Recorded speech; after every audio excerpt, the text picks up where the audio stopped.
Hello everyone, welcome back to my channel. इस video में मैं 2 केजी पाइनएप्पल फ्लेवर्ड केक बना रही हूँ और साथ ही पाइनएप्पल कंपोट भी बना रही हूँ।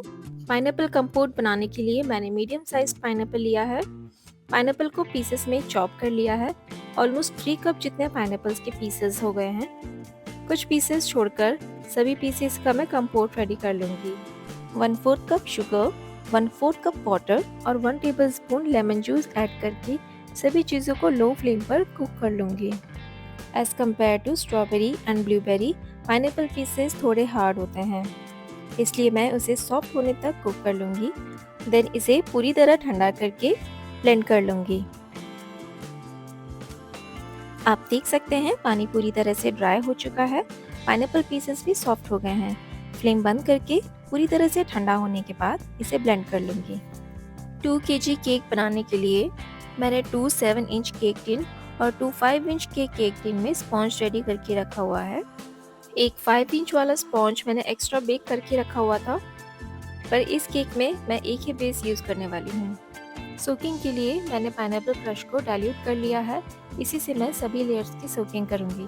पाइनएप्पल क्रश में ऑलरेडी शुगर की क्वांटिटी ज़्यादा होती है, इसलिए एक्स्ट्रा शुगर मैं ऐड नहीं कर रही हूँ।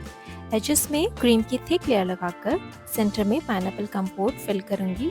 होममेड पाइनएप्पल कंपोट के साथ साथ मार्केट वाले पाइनएप्पल क्रश भी यूज़ कर रही हूँ। दोनों को मिक्स करके लेयर्स के सेंटर में फिल कर रही हूँ।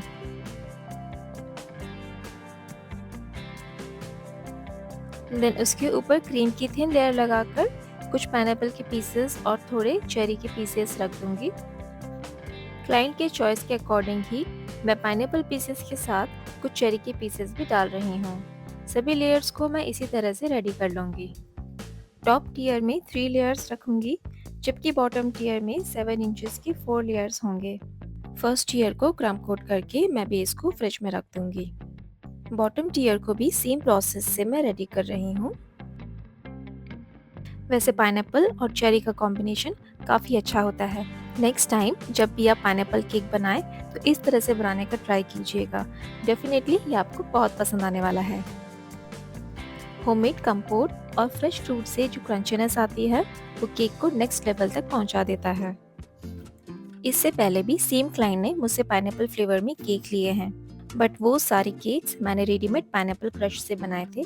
तो इस बार मैंने ही उन्हें सजेस्ट किया कि आप फ्रेश फ्रूट के साथ ट्राई करके देखिए। और जैसे कि इस केक को कंज्यूम करने के बाद जो उनका फीडबैक था वो बहुत ही ज़्यादा अच्छा था।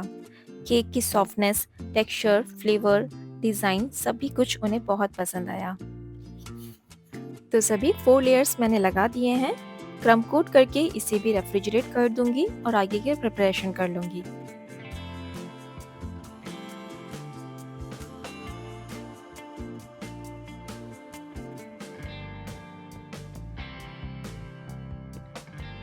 टू टियर केक में सपोर्ट लगाना ज़रूरी है ताकि टॉप टियर स्टेबल रहे।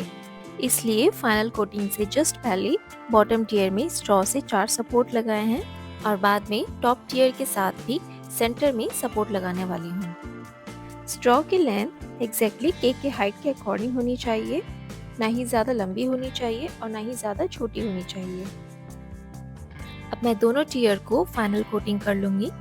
टॉप टियर पर लाइट पिंक शेड से मैं कवर कर रही हूँ और बॉटम टियर को रेडिश पिंक शेड में कवर कर लूँगी।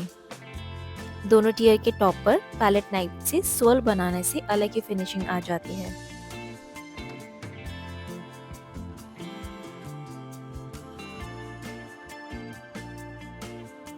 अब केयरफुली मैं टॉप टियर को बॉटम टियर पर स्टैक कर रही हूँ। सबसे पहले मैं पैलेट नाइफ से बेस को केक बोर्ड से अलग करूंगी। आप देख सकते हैं किस तरह से ये मैं कर रही हूँ।